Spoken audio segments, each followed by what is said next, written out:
Welcome. Thanks for being here.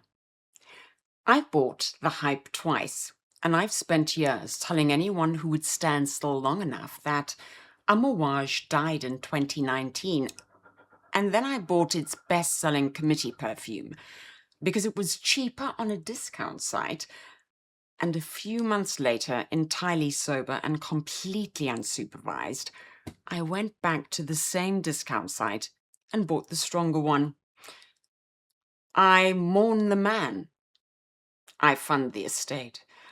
Apparently I contain multitudes, and all of them shop the sales.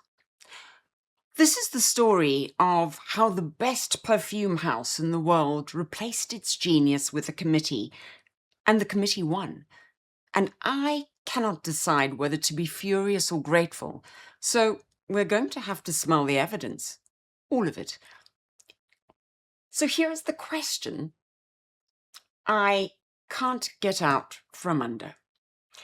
When a perfume house stops being one person's confession and becomes a committee's heritage project, what exactly is lost?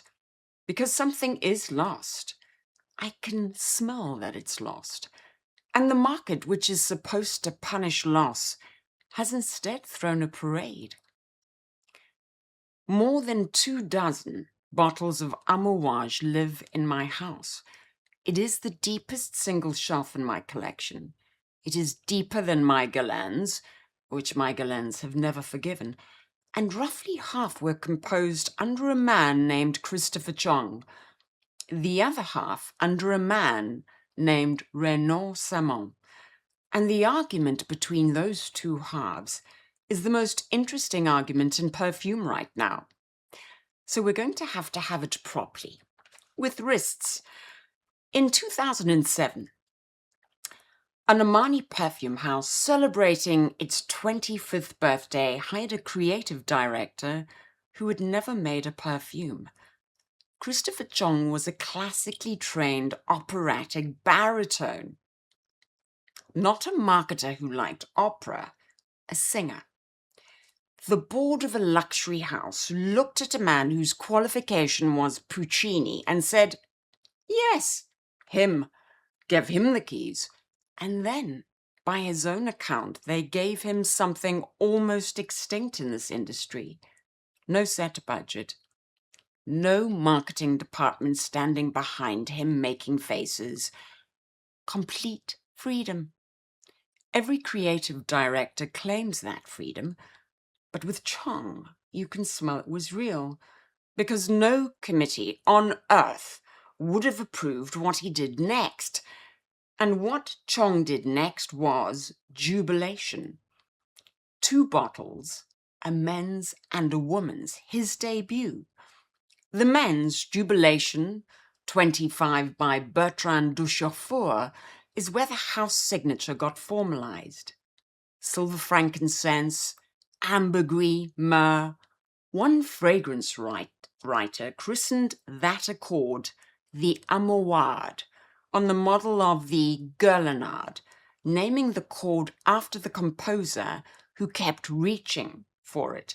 Now, hold that thought, because the question of who owns that chord is going to ruin everyone's evening in about 15 minutes.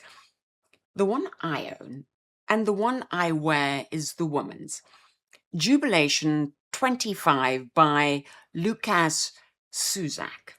The same year, 2007. And on my skin, Jubilation 25 is a chypre that never read the rules for being a chypre. It is incredibly loud.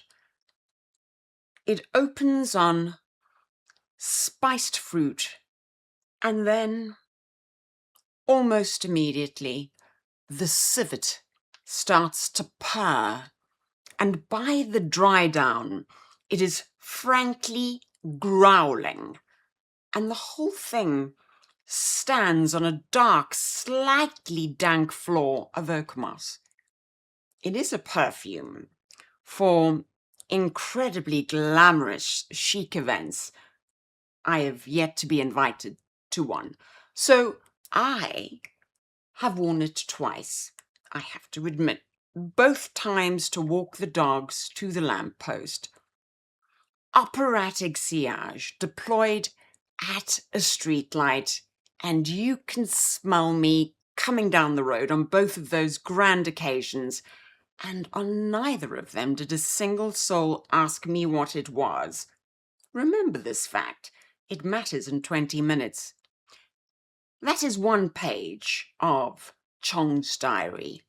This is a perfume at odds with itself from the first spray. Lyric Woman, 2008, composed by Daniel Morale, and Amouage built it, they said, on the idea of a lyric spinto voice, the soprano who can sing sweetly and then suddenly cut through an entire orchestra like a customs officer. It's a rose, technically. Well, it's a rose the way Maria Callas was an employee. And on my skin, it opens spicy, bright, and luminous. And then later, the rose arrives, bruised, tortured even. It smells the way a rose smells when someone has pulled off every petal with intent and then crushed each one between their fingers. And the jasmine and the white florals are the dirty girls of this composition. They tease, they flirt, they never quite come through, and the whole thing stays at odds with itself for hours, even as it settles into a sandalwood and incense hum. It's like an argument that ends not because anyone agreed, but because everyone got tired. Now keep that phrase, at odds with itself. It's the key to the Chong era. The diary years are perfumes in conflict with their own beauty. Nobody at a focus group has ever asked for a tortured rose. You only get a tortured rose when nobody is allowed to stop the man who wants one. On a Woman, 2011, and a confession inside the confession. I refused to buy this bottle for ages, and the reason was the name. On a Woman. It sounded preachy. It sounded like a perfume that was about to tell me how to behave, and I have a husband and a teenage daughter for that. The name irritated me so thoroughly that I let it stand between me and the juice for years, and then I bought it and got to be irritated all over, this time at myself, because under the sum of a name is the softest, most delicate white floral this house has ever made, with staying power that borders on rude. On my skin, there is none of tuberose's usual indolic naughtiness. There's no misbehavior at the hem of it. It develops in close to a straight line, soft at breakfast and soft at midnight, only quieter. It's the nearest Amouage has ever come to the clean girl aesthetic, although it is not a skin scent. It announces itself politely all day. Sit with what that means. The era of tortured roses and cathedral disputes also produced one perfectly serene page. The diary contained a clean entry, which rather spoils the tidy story where the genius only made difficult things and the committee only makes agreeable ones. And we're going to need that complication later, so leave it on the table. I own Honor twice, by the way, in 2 concentrations, and nobody buys the extra of a perfume they merely respect. Then Interlude Woman, 2012, by Corinne Vincent-Spenner. And remember her name because she walks back into the story 11 years later through a different door. Amouage said the interludes, there is an interlude man by Pierre Negrin, were about disorder, hold in balance, which is the polite version of what Lyric was already doing to its roses. The fragrance board said several less polite things, and the pair of them are the most divisive things the house ever shipped. And I mean that as the compliment of the year. On my skin, oof, Interlude Woman is a heavy, complex chypre. The top has a citrus bite. You can smell the bergamot and ginger and grapefruit. And the marigold turns the whole thing slightly bitter. And then the heart goes somewhat indecent. Kiwi and honey and incense and a popinax piled into a headiness, with coffee and walnut underneath, throwing shade across all of it. And it finally settles into a creamy sandalwood that is in very serious conversation with the oud and the vanilla, the kind of conversation you leave the room to avoid. I have to admit I don't reach for this often. I reach for it when I need to distract myself, and it works because you cannot think about anything else while it's on. Journey, Woman, 2014, Alberto Marias and Pianogren. The house attempting something almost commercial and still managing suede soft osmanthus over a jammy apricot and a honey that is so thick it's nearly gelatinous. It's like a department store bottle that went to graduate school. And the thing about the Chong era that no one disputes, not even the people who loved it most, is that it got more personal as it went. You know, the early work feels close to Oman. The late work has left the country, and by the end, Chong was composing memoir page after page, increasingly far from the frankincense fields the house was founded on. And the remarkable thing is that nobody stopped him, because that was the deal. No budget, no brief, a diary with a crown on the cover. On the 1st of May 2019, Christopher Chong resigned. He called it, and this is his phrase, the end of the beginning. 12 years, one author, a shelf of perfumes at odd with themselves, every one of them gorgeously, except one. Hold that thought too. Now, before the new man arrives, the estate has one last page to publish, and this is my favorite plot twist on this table. Portrayal Woman, presented by Chong in May 2019, the same month he resigned.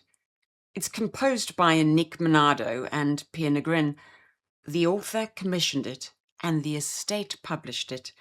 The last pages of the diary were typeset after the funeral, if you will allow a funeral where everyone involved is alive and doing extremely well in Belgium. Of all the Amouage bottles in this house, this one is the one I wear the most. It's the Orphan. We're going to come back to it, and when we do, I will have to confess something I've resisted confessing for decades. It stays there. February 2020, Renaud Simon arrives as Chief Experience Officer alongside a new CEO, Marco Paciella, because when a house replaces a poet, it also calls an accountant, and the timing of those two hires in one restructure tells you everything about what the owners thought of the late diary years.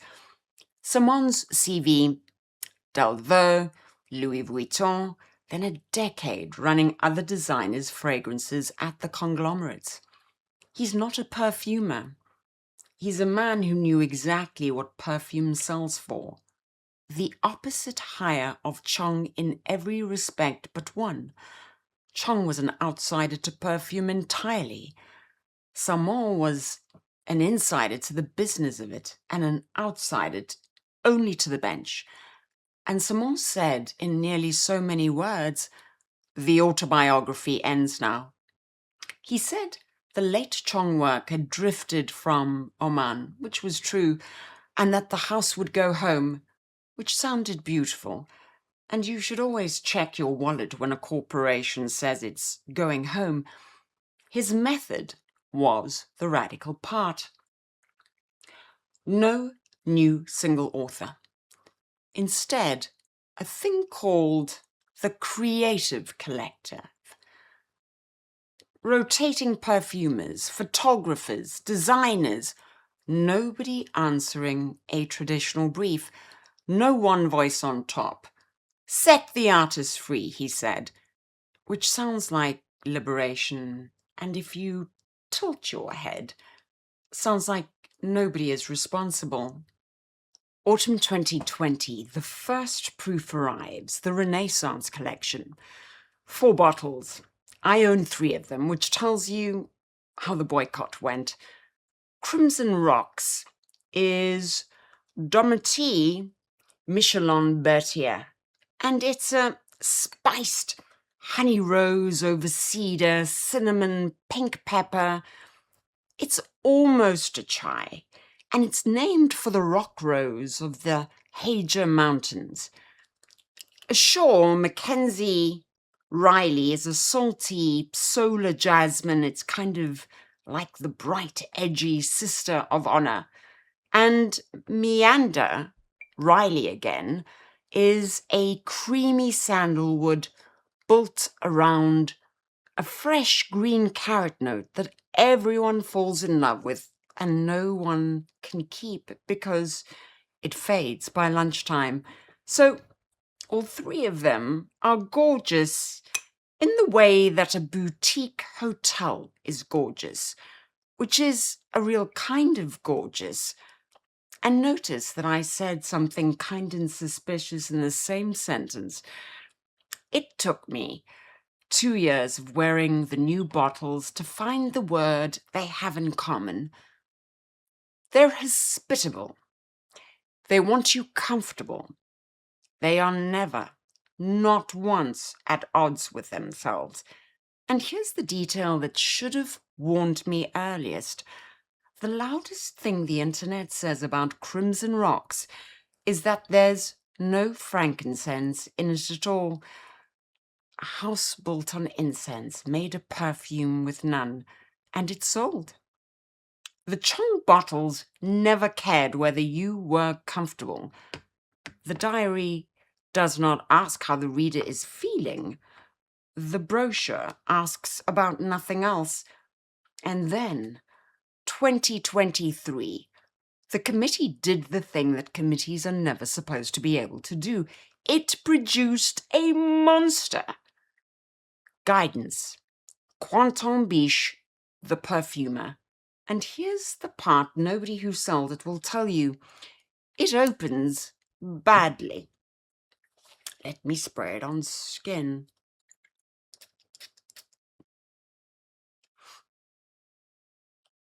It's medicinal. It smells a little synthetic, faintly fruity, and the entire internet spends the first line of every review instructing you to wait, to give it 45 minutes, to trust the process, and if you do, it resolves into a nutty, creamy, aerated sandalwood that melts into your skin until you can't tell where you stop and it starts, with a trail you could follow home through snow. The first Amouage in 40 years that strangers ask about in elevators. The first Amouage with a waiting list. The house's first true blockbuster.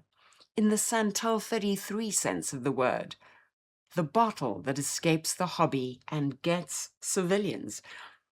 A year later came the X-ray, Guidance 46. The 46 is the concentration.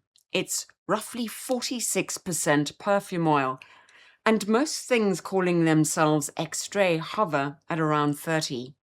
This is not a fragrance.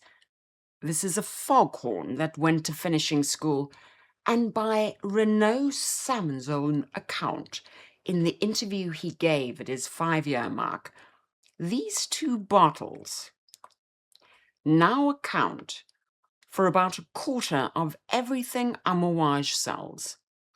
One perfume, a quarter of the house.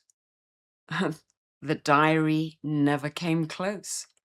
And so both of them open on me on a pear, not a crisp green one. It's a luscious, sweet pear, so ripe you can smell the crunch, already wrapped in cream before it reaches me. And after that, they part company. The eau de parfum is the extrovert. It's the one you can smell across a room. And the 46 takes the same pear and folds it into something rounder and rosier and creamier, sands the edges off, and the boards will tell you wears much closer to the skin. A whisper where the first one shouts, which is the joke the universe played on me, because the one that is supposed to whisper is the one that emptied a waiting room of its manners. So let me tell you about what this bottle did in a waiting room. I wore Guidance 46 to an ordinary appointment, nothing dramatic, a waiting room like any waiting room, strip lighting, elderly magazines, and the staff started talking about me to themselves, but out loud, the way people do when they've given up on discretion. And what they said was, "What is she wearing?" Capital letters theirs. I heard the capitals. And now, on reflection, it may all come down to my tendency to overspray. I've never once met a perfume and thought, perhaps just the one. And the 46 is meant to be the quiet one, the whisper, the one that wears close to the skin. So yes, the scene may have been by my own hand, my own heavy hand. But even spotting the committee a few extra sprays, volume was never the difference between these two eras. Think back to Jubilation, the one I've walked the dogs in, the one you can smell down the road. The diary could always project, but nobody has ever crossed the road for the diary. Not once. Never. The diary that announced something strange and magnificent had walked past. But guidance makes people need to know where to get it. The diary projected presence. The brochure manufactures wanting. Those are very different products, and only one of them fits on an invoice. So two things happened to me in that chair. The critic in me sat composing the lecture. This is the wanting machine. This is what happens when a committee engineers desire instead of writing a diary. And the rest of me sat in that plastic chair, incandescent with pleasure, because a room full of strangers had lost their composure over my wrists, and no Chong bottle in 12 years of chapters ever made that happen. The mechanism, in plain English, the pull you feel toward a bottle and the pleasure of wearing it, are two different machines, not even adjacent machines. Modern launch marketing wires the first one directly. The scarcity, the wait list, the algorithm feeding you the bottle at 1 a.m, the discount site whispering that the eulogy can wait. You can want a perfume urgently and like it only moderately, and the industry banks the difference. And that gap is where I bought the same fragrance twice. But, and this is the indecent part, guidance is also good. The trap would be so much easier if the monster were mediocre, and notice what it does that the diary never did. It opens at odds with itself, like the old bottles, and then it resolves into something a whole waiting room can love. The diary opened at odds with itself and stayed there on purpose. That is the difference between the two eras in one bottle. The genius left the argument unresolved, and the committee learned it to end it on a major chord. So here we have the committee's masterpiece, radiant, seamless, at peace with itself. And here, the tortured rose. And the question I cannot answer decades into this hobby is, which of these would the House of Jubilation have been prouder of? Because I know which one I respect more, and I know which one I bought twice, and those are not the same wrist. Which brings us to the ugliest question in the building. Who owns the Amouage? The cord, remember? Silver frankincense, ambergris myrrh. Chong formalized it. The house played it for 12 years, and then the author left and the cord stayed because cords do not sign exit paperwork. And a cord named by an admirer rather than by the house is even easier to inherit quietly. Nobody at headquarters has to honor a trademark that doesn't exist. The collective now quotes that signature fluently. The Odyssey bottles are built on Omani Hojari frankincense, the way the diary years never quite were. The committee, it turns out, is more faithful to the house's founding material than the genius was. They cannot escape it, even when they try. There is a bottle, however, on the brochure called Material. It's built start to finish, cost no object, around a single precious vanilla absolute. Now, on my skin, they sold me a vanilla and shipped me an incense because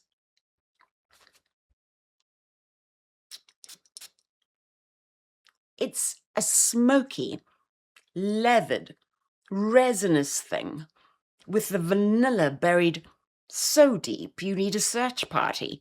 And before anyone writes it in the comments, no, there's no civet in it, the dirtiness is the leather hiding inside a natural vanilla.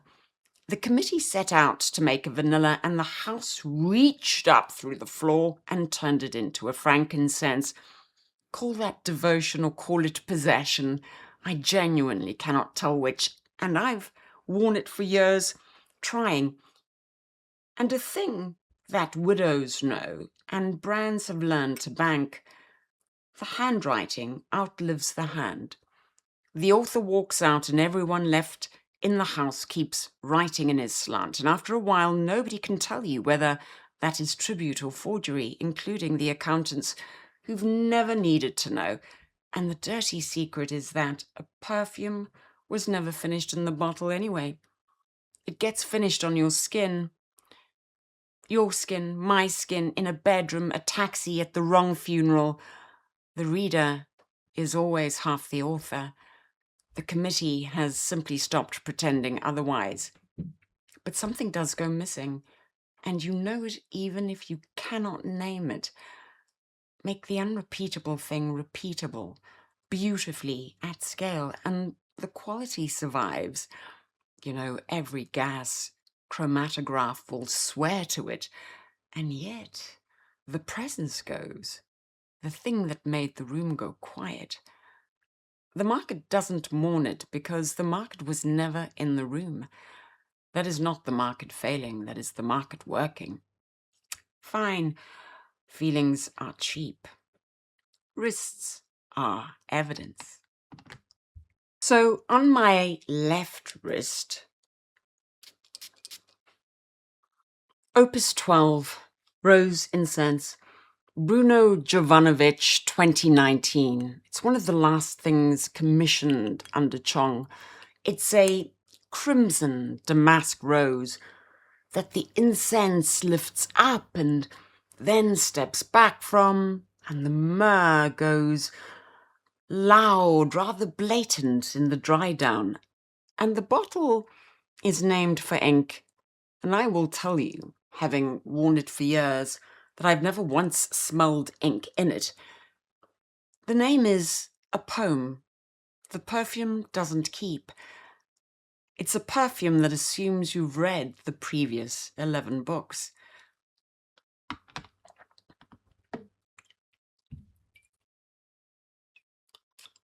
On my right wrist is Lineage, 2023, made by the Collective.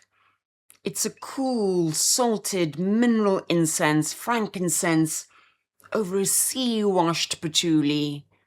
It's meditative and almost frictionless, the kind of beautiful that asks nothing of you, except that you might be persuaded.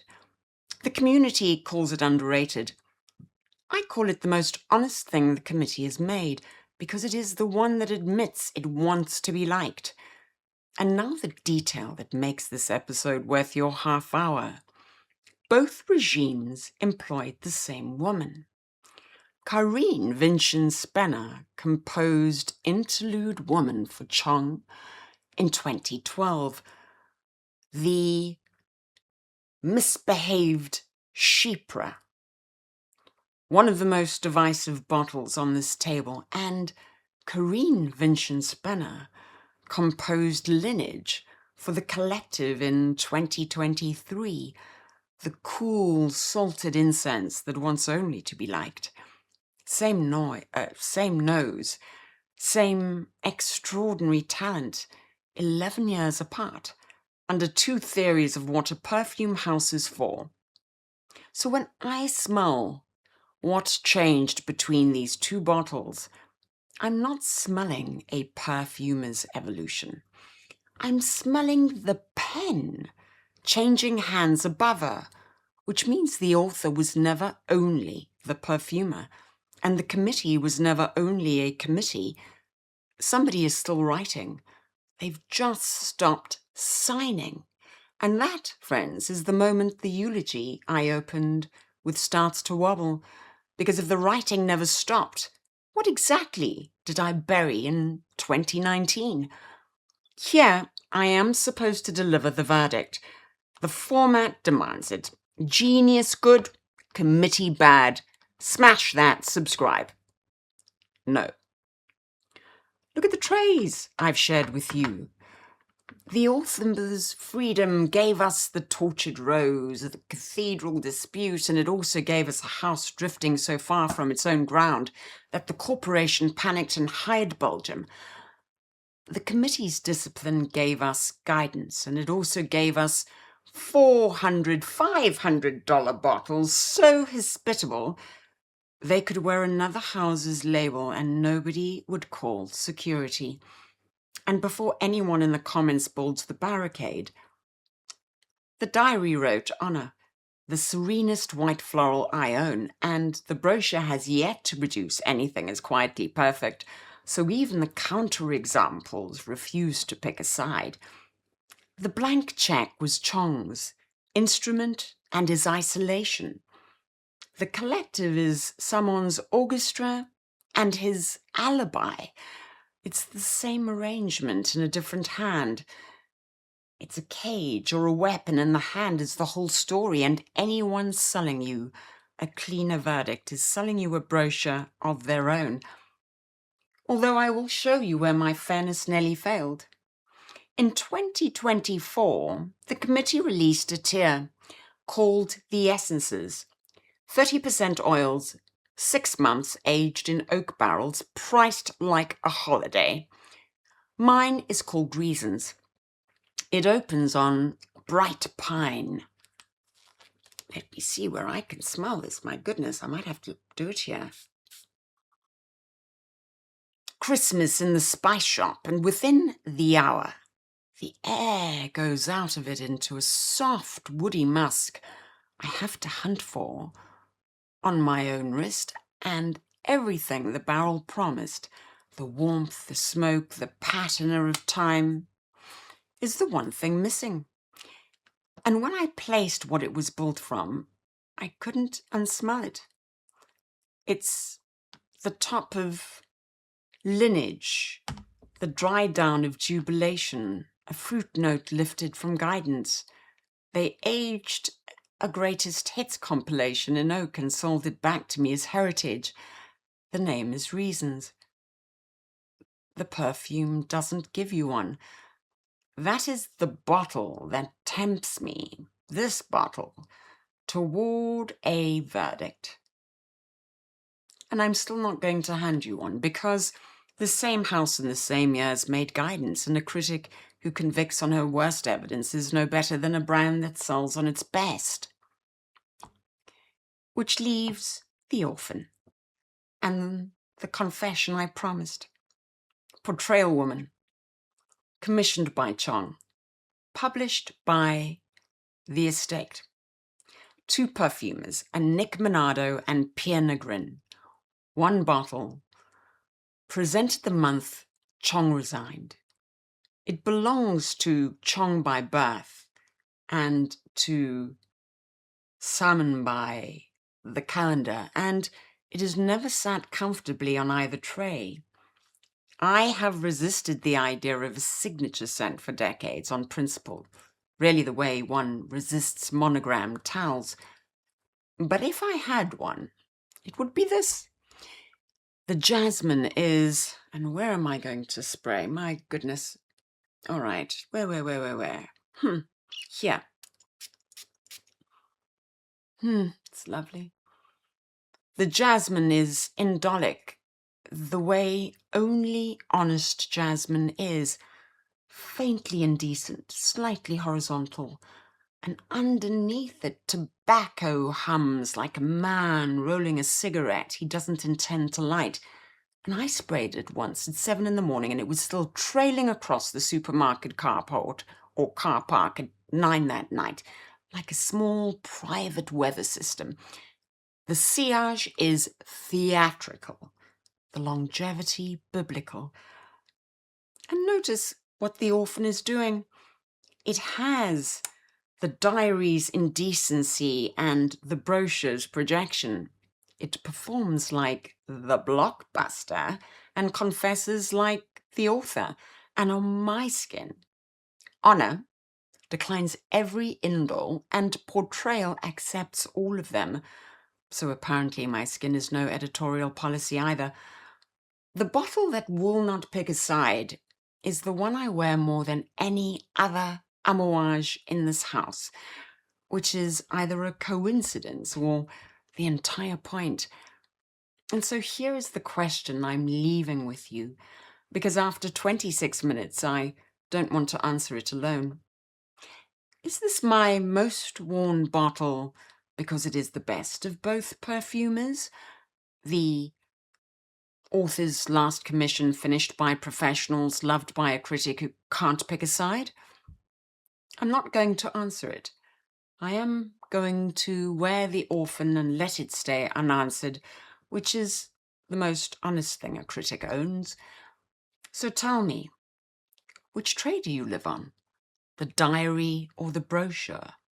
Did Chong walking out end Amouage for you, or did guidance change your mind in a department store when you weren't looking?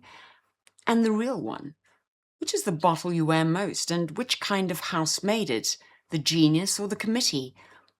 If smelling the evidence was worth your half hour, do the small free thing that keeps this channel independent. Like the video. It's the only currency I ask for, because there are no sponsors here and there never will be. And subscribe while you're at it, and ring the bell, because the next episode is already on the bench. Another house, another argument, and you don't want it deciding to surprise you. And if you want the long version, the part that doesn't fit in the video, the receipts and the footnotes and the bottles I couldn't justify on camera, subscribe to the Perfumed Perspective Substack. The link is below.